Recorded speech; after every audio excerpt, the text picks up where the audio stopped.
Hello and welcome to another episode of today's GK. In this segment, we bring to you objective questions on a daily basis to help you crack prelims. So let's begin with the previous day's practice question. Consider the following statements regarding inflation. Inflation is a general rise in the price level of an economy over a period of time. A moderate level of inflation is essential. That means it is necessary in the economy to ensure that production is promoted. The rate of inflation is measured on the basis of price indices, which are of two kinds: wholesale price index and consumer price index. And the price index shows the exact price rise or fall of a single good. So we have to select the correct statement. If we talk about inflation, yes, a moderate level of inflation is a necessity because it gives boost to investment, because in an economy we need to earn profit. That is why moderate level of inflation is necessity. Then the rate of inflation is also measured on the basis of price indices, which are of two kinds. This is also correct. But the price index shows average price rise or fall. So single good is not correct. The usage here, the word single good. So only the first and the second statement, these two statements being correct, the correct answer would be option B. Inflation refers to the rise in the prices of most goods and services of daily or common use, such as food, clothing, housing, recreation, transport, consumer staples. And a moderate level of inflation is required. The rate of inflation, we have already discussed the statement, so we move on to the next question. International Nurses Day celebrated on 12th May every year.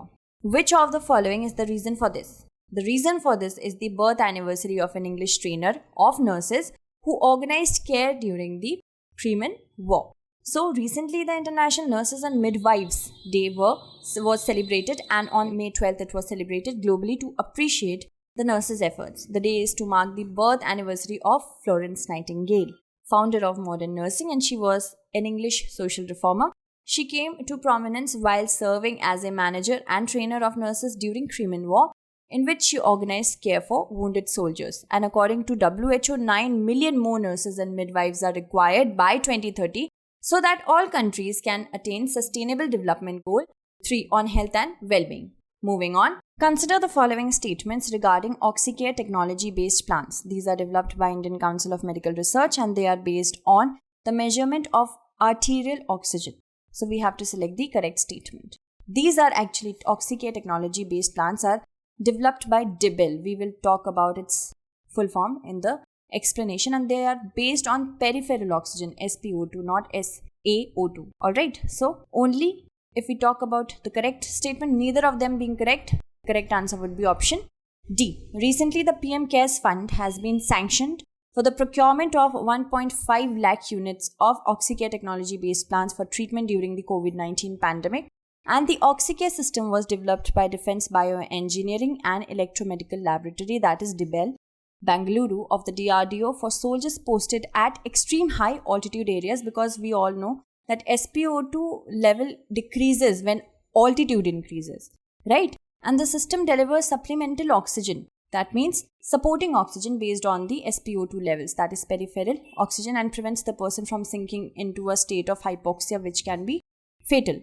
Moving on, consider the following statements regarding KS Puttaswamy case in Supreme Court. It says, linking of Aadhaar number to the bank account is mandatory, and the complete Aadhaar Act was not struck down as unconstitutional. There were certain parts which were actually struck down as unconstitutional, but if we talk about the judgment, by the ratio of 4:1, the Aadhaar Act was upheld. So none of them being correct, the correct answer would be option D. Recently, an Assam-based NGO has moved the Guwahati High Court against an amended provision of the Foreign Contribution Regulation Act that makes Aadhaar mandatory for opening an account in Delhi.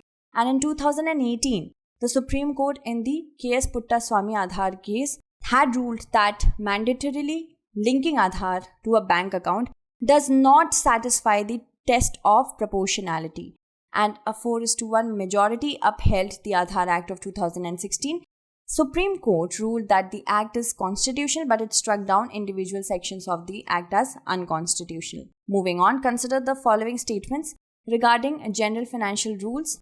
These are applicable only to government ministries and departments, and these rules were first introduced in 1947. Both of them are actually correct. So the correct answer would be option C. Recently, the Andaman and Nicobar administration has sought flexibility in following general financial rules for 1 month due due to challenges faced by the Union territories from the surge in prices of COVID-19 related supplies. GFRs are the general rules of the Government of India which are applicable to all government ministries and departments, and these rules are applicable in matters relating to public finance, that is, matters relating to revenue and expenditure of the government. These rules were first introduced in the year 1947 and modified in the year 1963, 2005 and 2017.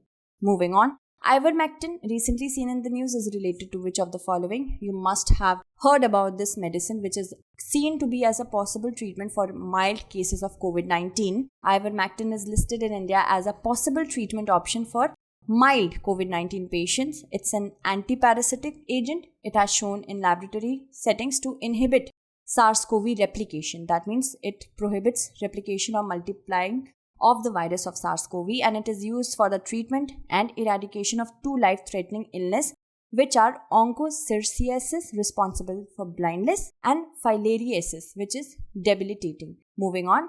Nurk, a place recently seen in the news, belongs to which of the following country? It belongs to Afghanistan. Recently, the Taliban has seized a district from the Afghan government forces on the outskirts of Kabul ahead of a 3-day ceasefire agreed between the warring sides. And Nurk district is around 40 kilometers from the Afghan capital in the neighboring Wardak province, and this district has long been used by militants as a gateway to reach Kabul and launch deadly attacks. Moving on. Deepor Beel, recently seen in the news, is located in which of the following states? It is located in Assam, and Deepor Beel is located about 10 kilometers southwest of Guwahati city in Assam and is considered as one of the large and important riverine wetlands in the Brahmaputra Valley of Lower Assam. Deepor Beel has both biological and environmental importance besides being the only major stormwater storage basin for Guwahati city. It is considered one of the staging sites for migratory birds in India and some of the large congregations of aquatic birds in Assam during winter. Deepor Beel has also been designated as a Ramsar site in November 2002. Moving on, consider the following statements regarding government e-marketplace. It functions under the Ministry of Commerce and Industry, and it is a completely contactless platform giving end-to-end solutions. So we have to select the correct statement. Both of them are actually correct, so the correct answer would be option C. The Commerce Ministry launched Government e-Marketplace, has implemented several steps such as rapid onboarding of sellers of oxygen cylinders and concentrators. This is to enable easy buying of critical health equipment by government agencies in the wake of the ongoing second wave of COVID-19 pandemic in the country. And it is a national procurement portal, functions under the Directorate General of Supplies, the Ministry of Commerce and Industry. It is completely paperless, cashless and contactless platform giving end-to-end solution. Moving on, consider the following statements. Governor is called the Shadow Prime Minister and the Leader of Opposition is a constitutional post. We have to select the correct statement. The Leader of the Opposition is known as the Shadow Prime Minister, and the Leader of the Opposition is a statutory post, not a constitutional post. So neither of them being correct, the correct answer would be option D.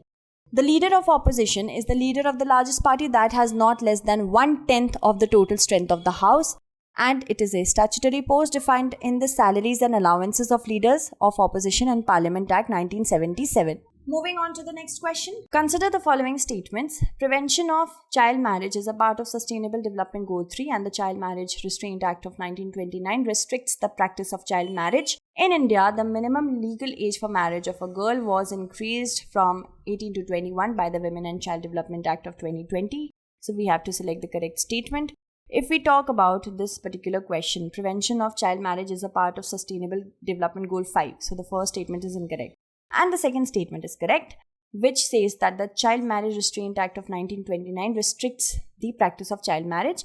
And in India, the minimum legal age for marriage of a girl was increased from 18 to 21 by Women and Child Development Act of 2020 is incorrect because this is still recommended and it hasn't yet become a law. So only the second being correct, the correct answer would be option C. With another lockdown in place and weddings being restricted to houses because of tough guidelines, there are fears of child marriages going unnoticed. Prevention of child marriage is a part of Sustainable Development Goal 5, which deals with gender equality and empowerment of all women and girls.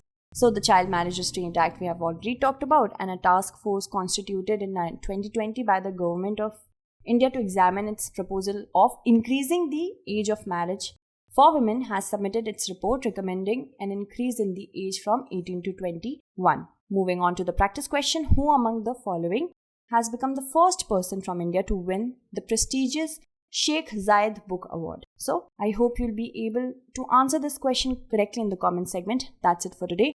Tomorrow we shall meet again with another segment. Until then, stay updated and thank you so much for watching.